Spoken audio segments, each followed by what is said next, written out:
गंदा हम ही लोग बनाते हैं। ओ मदारी, ये कौन सी पहेलियां बुझा रहे हो? साफ साफ बताओ कि कहना क्या चाहते हो?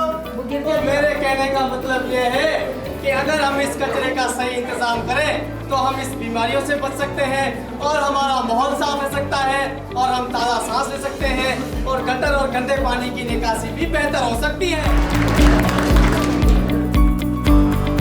हमें चाहिए कि जहाँ डस्टबिन रखी है खुश कचरे की और गीले कचरे की, वहीं पर हमें ये गीला कचरा डालना चाहिए और खुश कचरा वहीं डालना चाहिए, ताकि ये नई नई बीमारी जो जन्म ले रही है इससे हम महफूज रह सकें।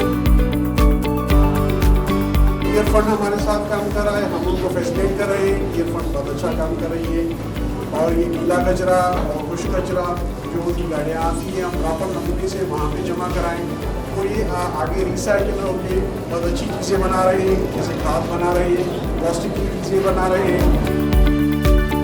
स्पेशली बच्चों के साथ और स्कूल्स में ये प्रोग्राम करने का मकसद ये है कि आप एक तो स्कूल लेवल्स पे अपने ही स्कूल्स में सफाई सुथराई का ख्याल रखें, अपनी जो कचरा होता है उसको आप बाहर ना फेंकें, उसके लिए प्रॉपर डस्टबिन है उसको यूज़ करें। रिसाइकिल का सिंगापुर का प्लान है, फ्यूचर में पूरे कराची में होगा, लेकिन ये जो पायलट प्रोजेक्ट है ये आपके इलाके में शुरू हुआ है। तो आप खुश नसीब हैं कि आपको इस हवाले से अवेयरनेस जारी है कि उसके क्या नुकसान हैं और क्या फ़वाइद हैं।